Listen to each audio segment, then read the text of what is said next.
fall into having a view that, of course, because fiqh is constantly changing, but that necessarily means that always you'll find the answers will always be different on fundamental issues. And that is not the case at all. The fundamental issues in our deen will always remain consistent, and they will always remain correct.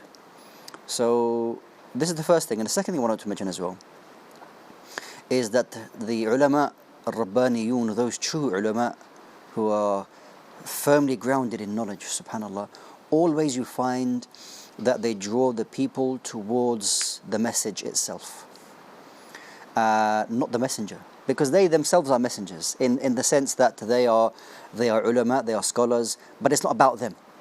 It's not about them as individuals, but rather it is those individuals, those ulama, drawing people close to Allah subhanahu wa ta'ala through the message.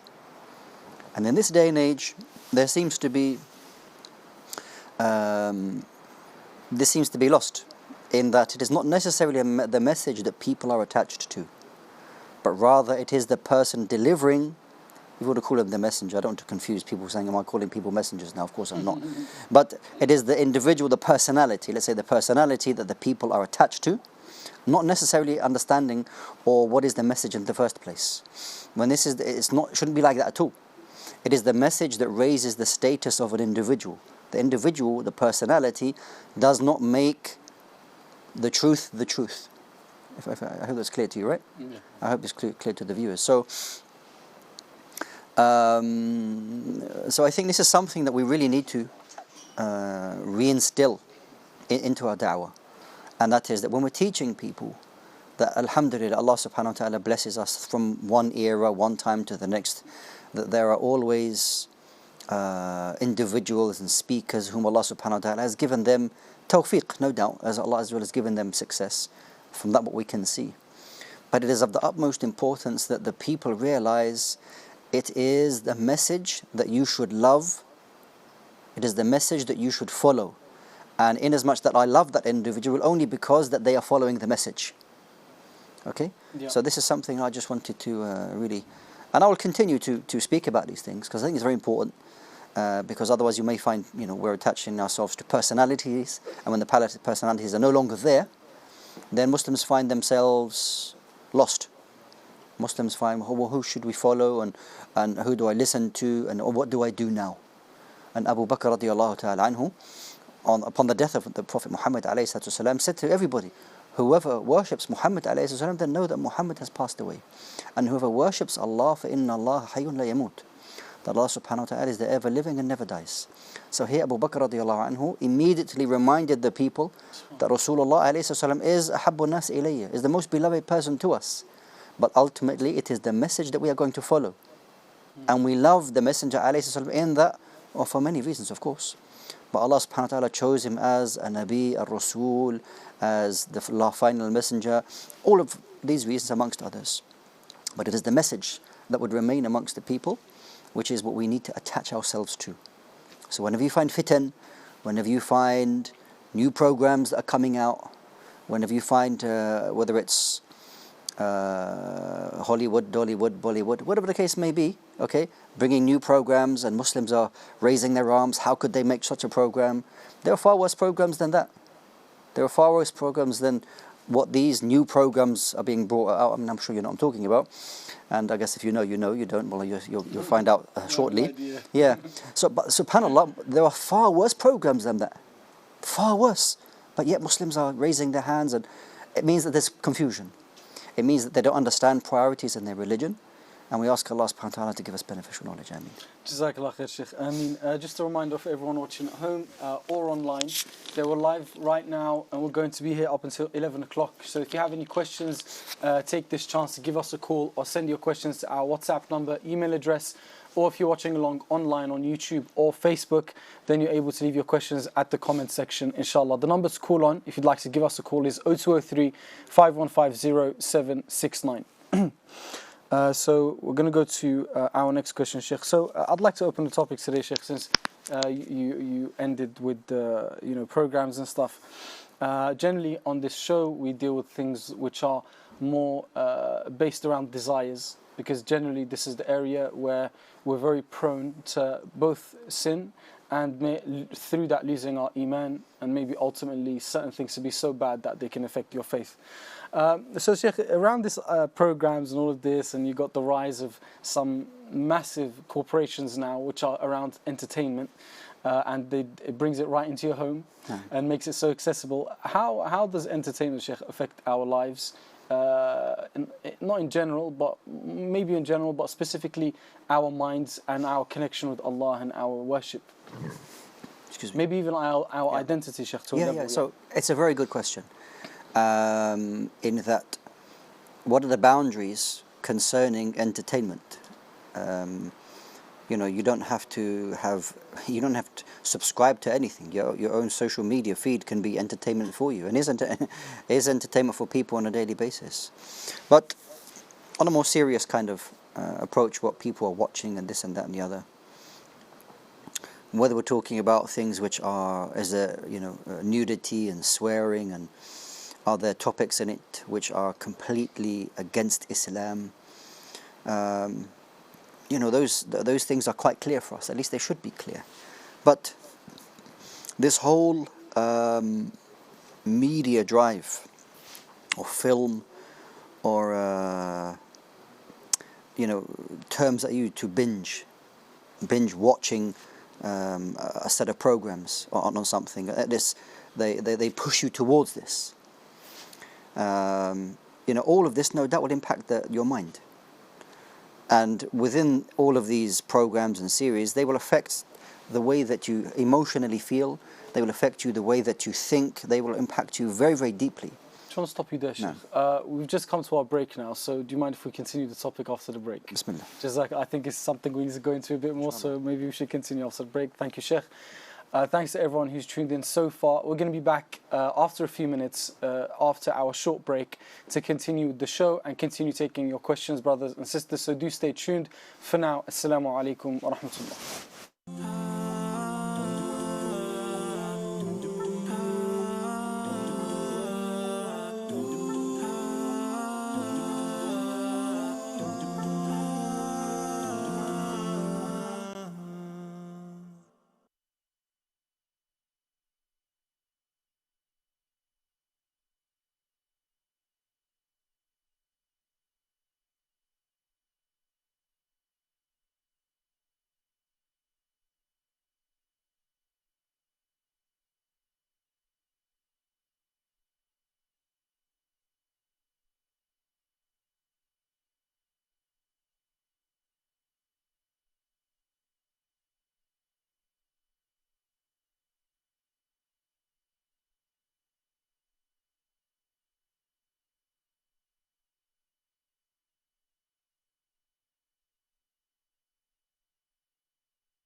Assalamu alaikum wa rahmatullahi wa barakatuh. Welcome back to today's Ask Eman Late Night with you brothers and sisters to take your questions and get them answered for you. Just a reminder that the Ask Eman Late Night show on Saturday is here to deal with questions which are more of an adult nature, things we may deal with more later in our adult life, in marriage, things that might be a struggle for us, for example, drugs or alcohol or haram relationships. Things along these lines. So if you have any troubles with these areas, brothers and sisters, then the show's here to give you a chance to call anonymously if you'd like to ask questions and benefit yourself to solve your problems, and also those that are watching as well, and all of us. So if you have any questions, give us a call on 0203 515 0769. You're also able to leave your questions at the comment section in our YouTube and Facebook live streams. And you also have our WhatsApp number where you can send your questions straight to our WhatsApp and we can put them forward to the Sheikh, inshallah. Assalamu alaikum, Sheikh. Welcome back after the break. Wa alaikum salam wa rahmatullahi wa barakatuh. Jazakallah khair, Sheikh. So we're going to go to our next caller and then come back to our question about entertainment, Sheikh, if that's okay with you. Yeah. Yeah. You want me to continue my answer? No, after the call. Oh, cool, yeah. Bismillah. Yeah. So assalamu alaikum to our caller. Welcome to the show. What's your name and where are you calling from? I'm calling from London, and I don't want to tell my name. I want to just stay anonymous. That's completely fine. You can go ahead with your question. The question is really personal, so that's why. It's regarding oral sex, basically. My husband just found out that it's not haram to have oral sex. And he wanted to know, but basically after that he's been, wanting to have it more often, and he's saying that I'm very frustrated and stuff. So thing is, I'm pregnant with my second baby, and I find it very disgusting, and I feel that it's not right to have oral sex, and he really demands for it, but I feel bad. I just wanted to know if it's wrong for me to tell him that I don't want to do it, or is it still, because you can't say no to your husband if they want to have sex. Yeah. So if I don't want to have oral sex with him, is it wrong for me, or will it be, you get the point, right? Yeah, understood. Thank you so much. Do you have any other questions? No, just regarding this. Thank you so much. If you'd like to stay on the line, if your question is not maybe clear, you can ask a follow-up question, but it's up to you. Yep.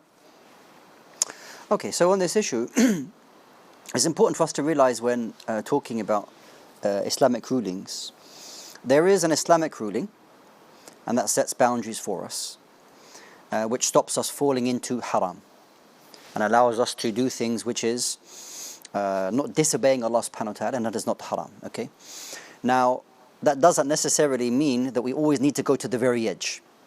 Meaning that there are certain times when we have, especially when we have relationships with another person, that we need to understand the other person's feelings. Now, from an Islamic point of view, there isn't any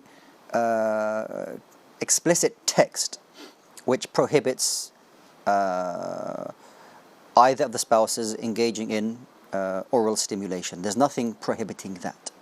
Okay, so based upon this point, because the origin is that everything is permissible between the two spouses, except that what is very, very clearly haram. And an example of that is having sexual intercourse through the back passage. That's haram. There are many narrations concerning that. As for oral stimulation from the two spouses, there's nothing saying that it is haram. Bearing that in mind, these are the boundaries. Okay, it is not haram. There are some of the ulama, I have to mention it, that they give some evidences or some kind of hikam or wisdoms to say that it shouldn't be done. But this doesn't mean that whatever is used to say it is haram, because you can't lead something to haram unless you have a clear evidence for that. So some of the ulama have led to saying it is disliked. However, it is not haram, and Allah Azza wa Jalla knows best on that. So this is the ruling concerning. Okay, now the relationship between the two spouses, this is something that they will have to come to an answer between themselves. It is not for me here to tell the spouses what they should do. You have to say yes or you have to say no. This is something that you have to work out between yourselves. Okay, you are aware of the Islamic ruling.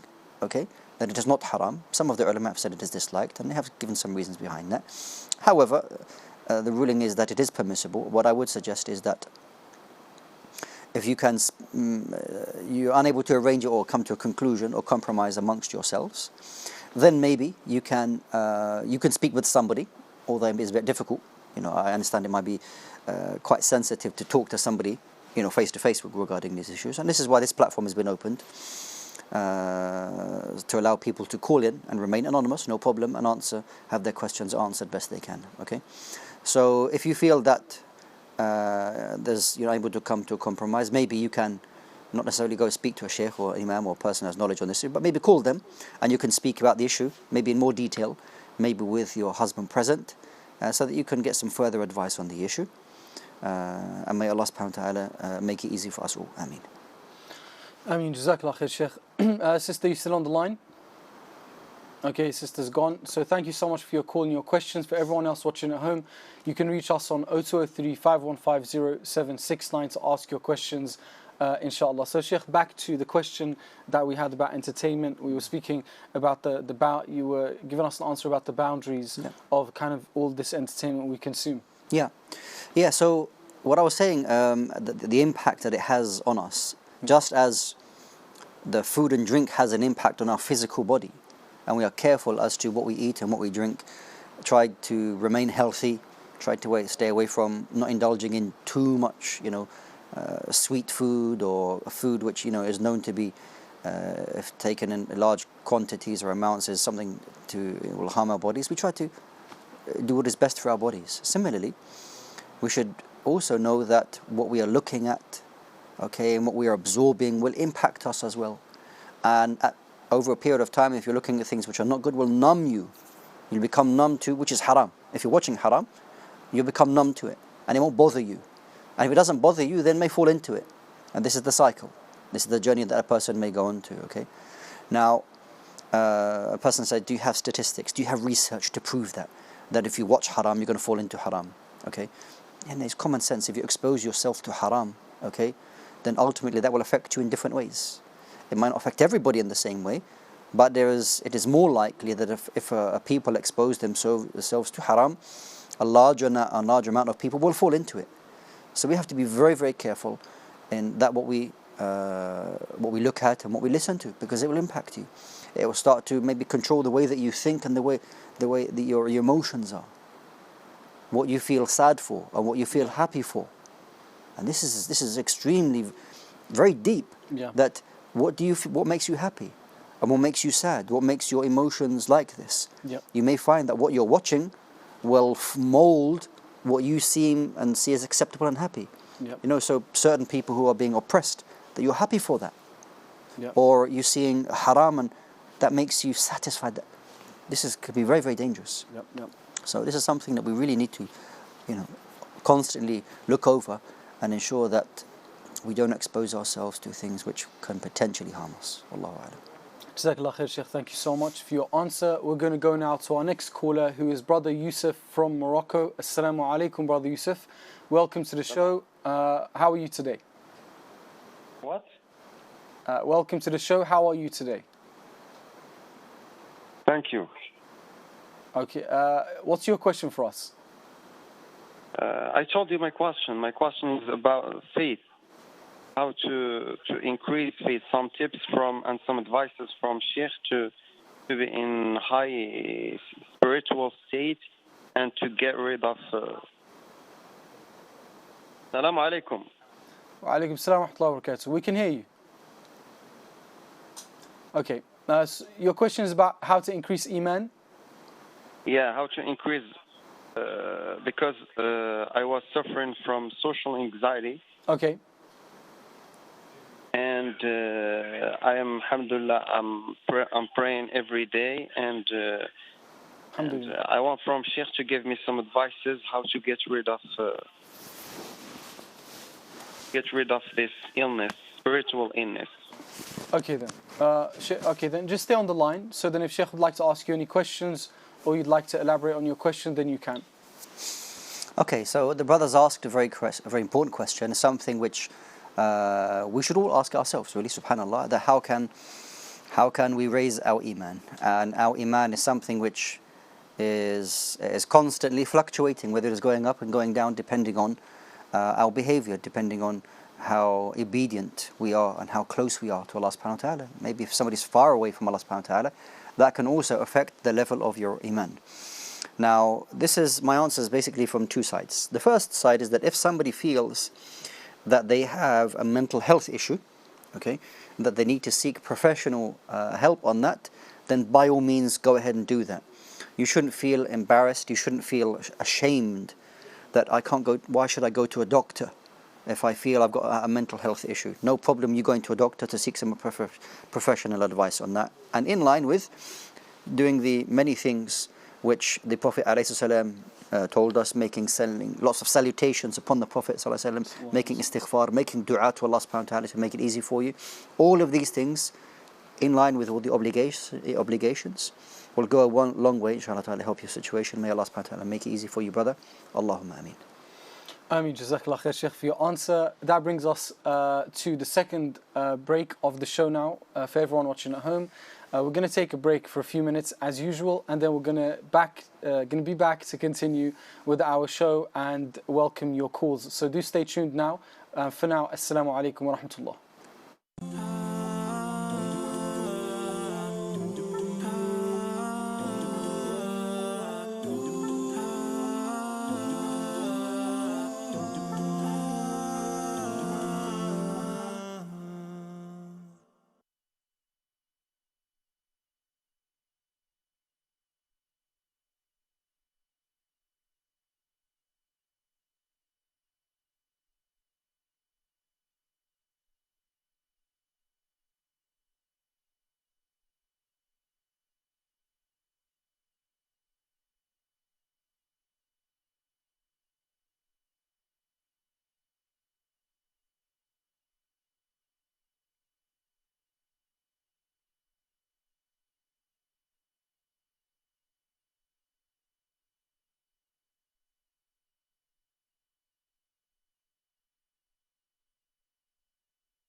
Assalamu alaikum wa rahmatullahi wa barakatuh. Welcome back everyone to today's Ask Eman Late Night Show.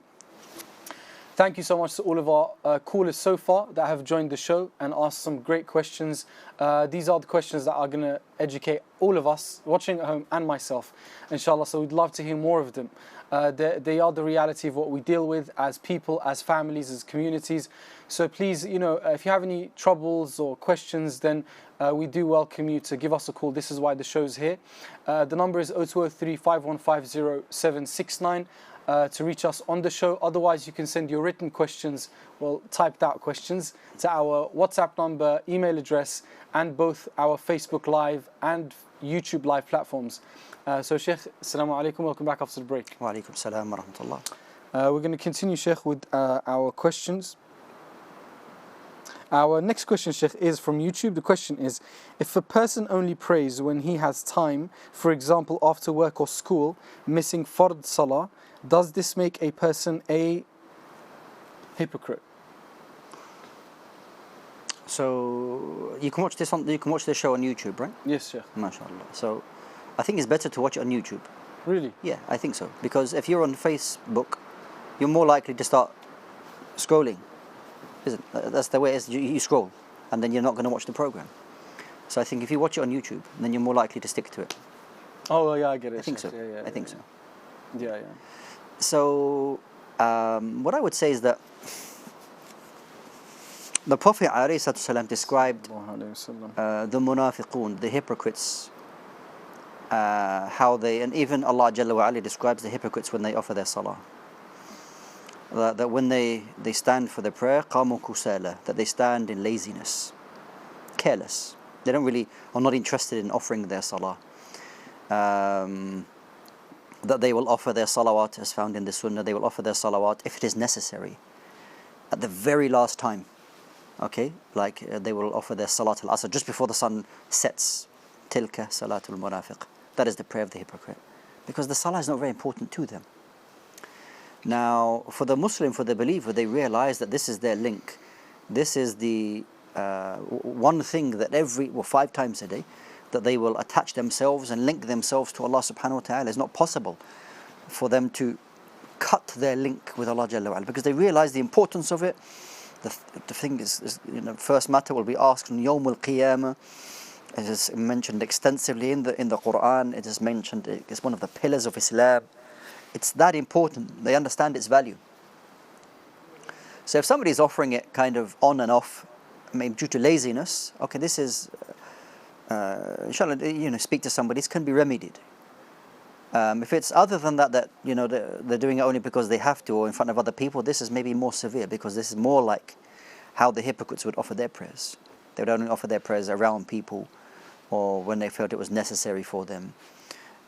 So there are many reasons why a person may be lax with their prayer. Who's to say why if a person is like this? Are they munafiq? Allah knows best. I mean, we ask Allah Azza wa Jal to save us from nifaq, to protect us from hypocrisy. But no doubt the offering of the 5 daily prayers should be the oxygen that your soul needs to survive every single day. And that you should feel that if you're not offering your prayers on time, you should feel almost like a form of suffocation. That I'm cutting my link with my Lord, who gives me everything and sustains me from every aspect in my life. So I would, maybe sit with somebody if you think you need further advice. And it's good that you've asked, albeit maybe on behalf of another person. Not necessarily if you go back to that person and say, yeah, you might be falling into nifaq. That person needs help. Okay, if the person has their prayer in a situation, they need help. Just as a person has a physical illness, they go to the doctor because they need some help, and Allah subhanahu wa ta'ala can cure them. Similarly, if a person has an illness in their deen, they need help, and they should find, and there's any ilaj for that, there is a cure for that. Ultimately, it is from Allah subhanahu wa ta'ala. We ask Allah Azza wa Jal to guide us all, to allow us to be those who establish the obligation, the fara'id, the obligations in our lives. But be a help to that person, advise them in the very best way. And if it's yourself, maybe further seek advice from somebody who can help you. Be around good people who can give you good advice. Wallahu a'lam. Jazakallah khair, Sheikh. We're going to go to our caller now. Brother Jawad from London. Assalamu alaikum. Welcome to the show. How are you today? Wa alaikum assalam. I'm good. Jazakallah khair. MashaAllah. And what's your question for us today? Sheikh, my question is in regard to interest. I've put myself in a situation where I'm paying interest on a monthly basis for my car. And I'm trying to get out of the situation, but I can't seem to sell the car to a point where I can at least pay off my settlement figure. So, Sheikh, my question is, what can I do in this situation, and where can I go from here, basically?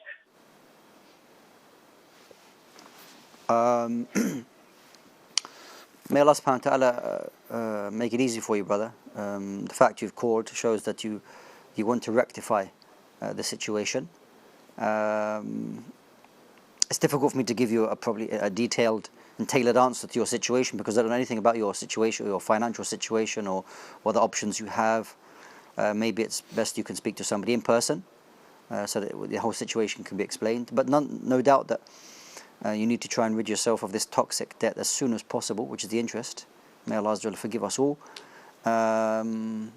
Yeah, I mean, this is really pretty much as I can say on the issue. Maybe if you're able to take a loan from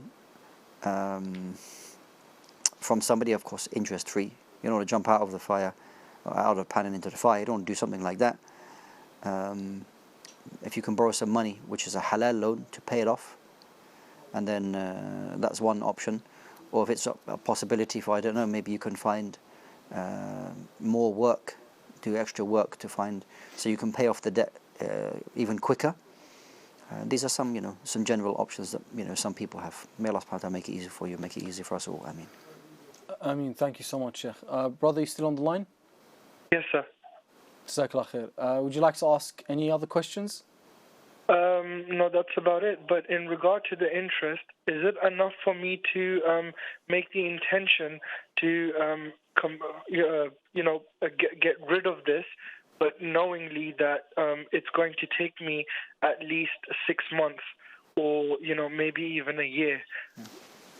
Yeah. So throughout the time that, because if you realize you've done something wrong, make istighfar, ask Allah Jalla wa Ala to forgive you, to overlook your mistake, and you're now striving to do the right thing.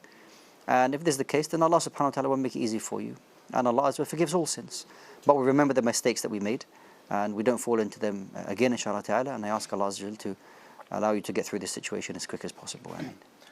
Jazakallah khair, Sheikh. Thank you so much to our brother Jawad for his call. May Allah reward you. For everyone watching at home, you're also able to give us a call to ask questions, any questions you may have on 0203 5150 769.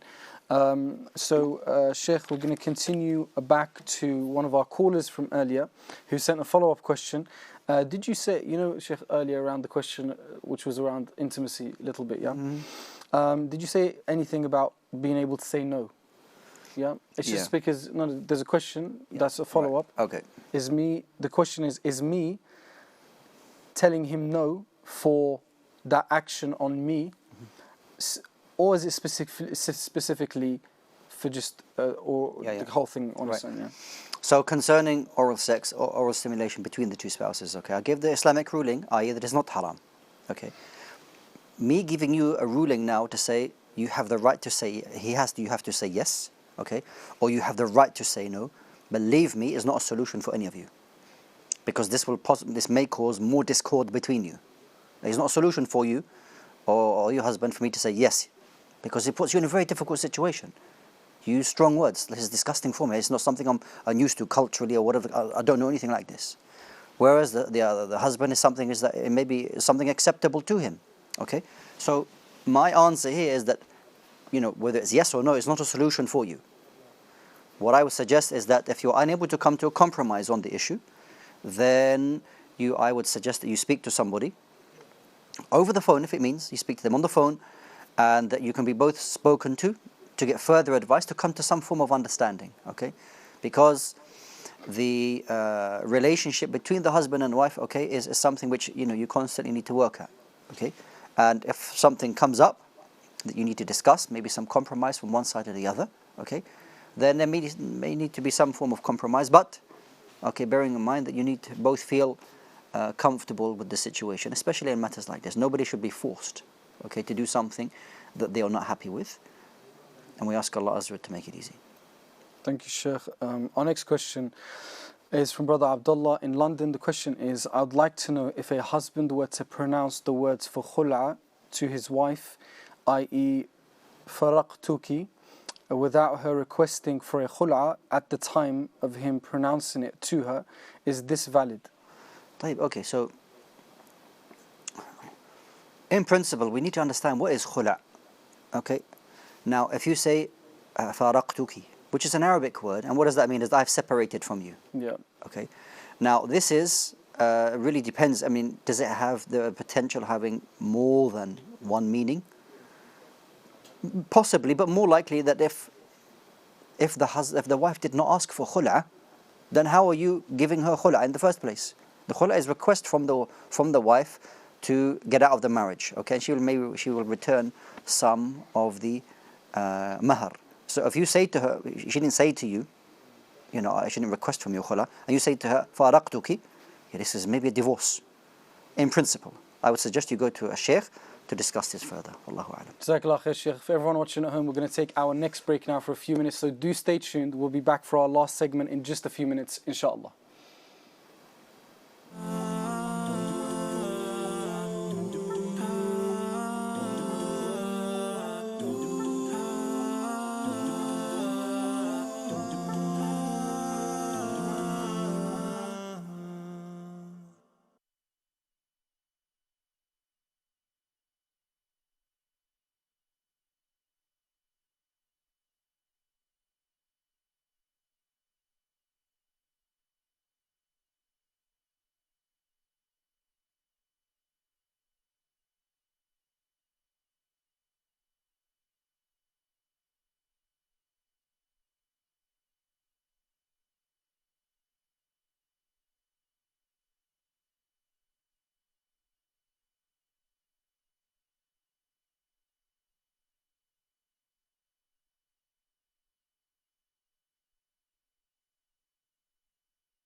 Assalamu alaikum wa rahmatullahi ta'ala barakatuh to each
Assalamu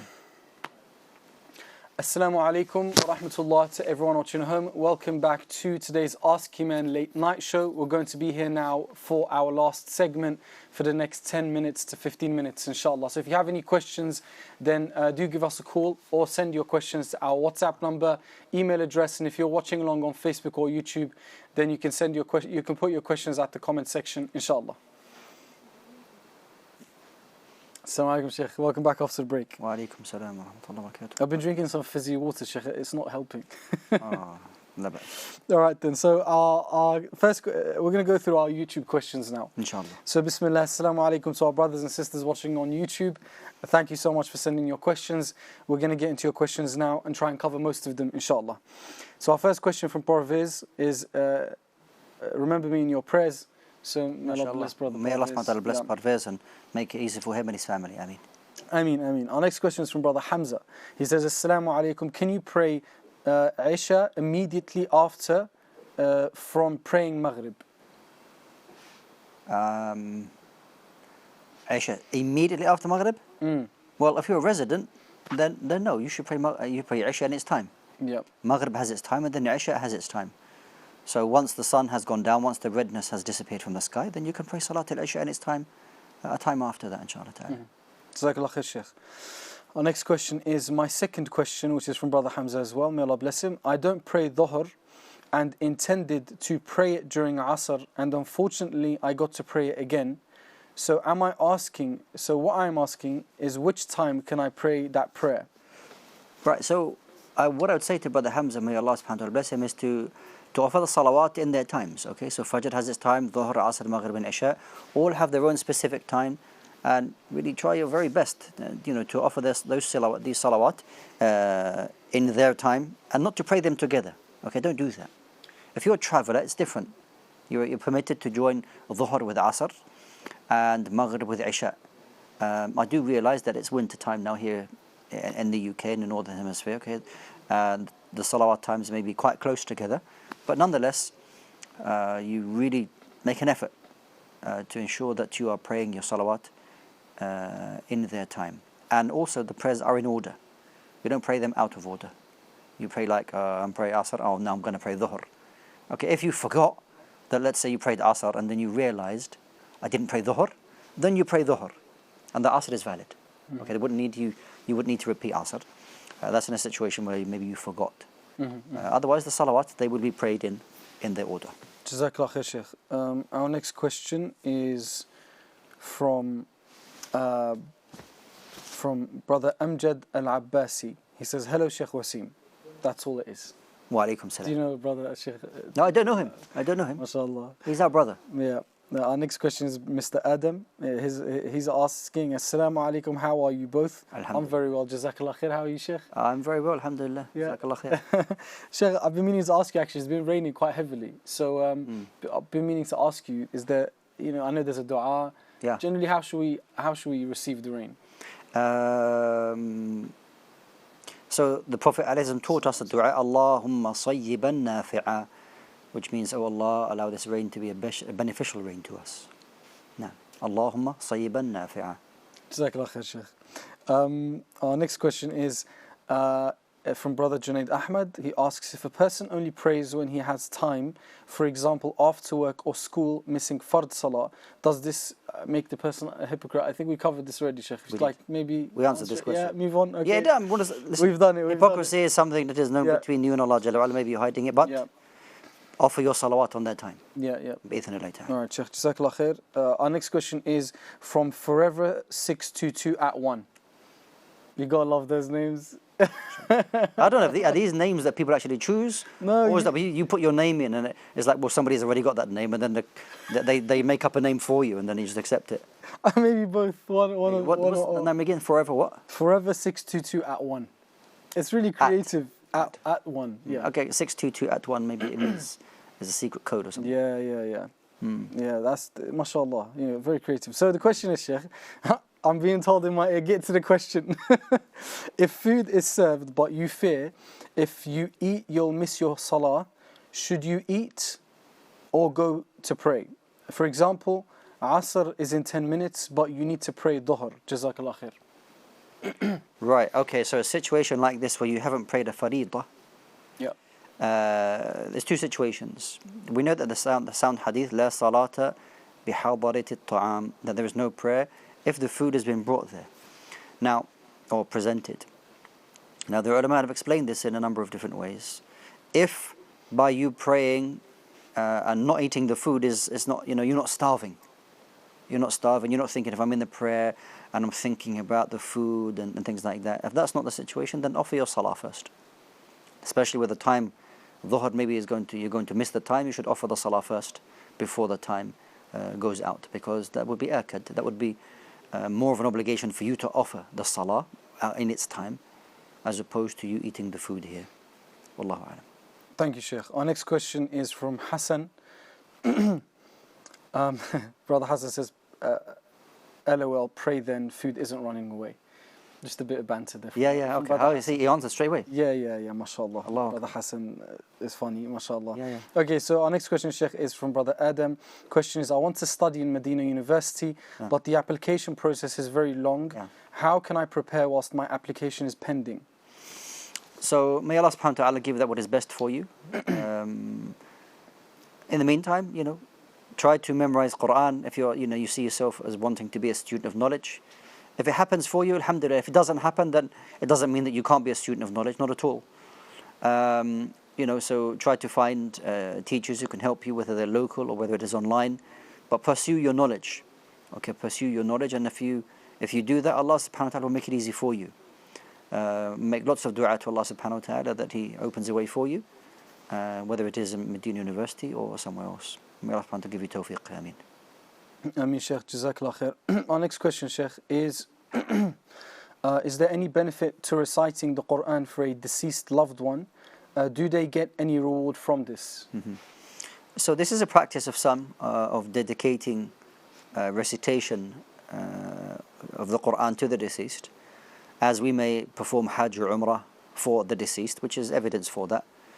But what seems to be more correct than Allah subhanahu wa ta'ala is best, there's no dalil, there's no proof that you can dedicate the recitation of the Quran to the deceased. You can make dua for the deceased, no doubt. You ask Allah Azza wa Jalla to have mercy upon them, make it easy for them, give them nur in their grave, and whatnot. You can do that or set up a continuous charity for them. But the recitation is only for the one who is reciting. Wallahu a'lam. Jazakallah khair, Sheikh. Our next question is, can one perform adhan at the graveyard? There is no specific reason for you to make adhan at the graveyard. We will, if you go to the graveyard to remind yourself of death, as the Prophet ﷺ told us. For you to go there specifically, I want to make adhan.